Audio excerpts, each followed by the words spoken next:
This lack of a political dynasty law and the vulnerability of the Party List Act go together because political dynasties will always find a way to beat the system. That's why up to now, there is no law prohibiting political dynasty in the Philippines.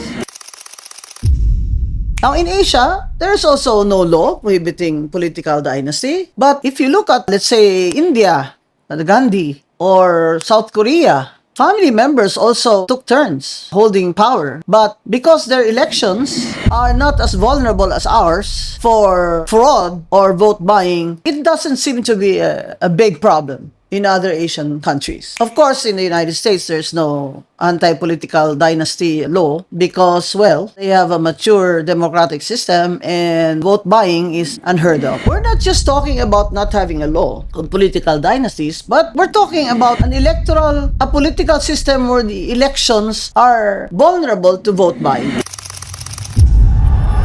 Ilang insidente ng umano'y vote buying ang naitala sa mga probinsya sa Lucena, Quezon. Isang botante ang binigyan umano ng kanyang kapitbahay ng sobreng may 200 piso at sample ballot ng mga ibobotong kandidato. Sabi-sabi lang punta tayo doon, meron daw dito abutan mga ganon. Yung iba kasi katwira, abera na yan eh.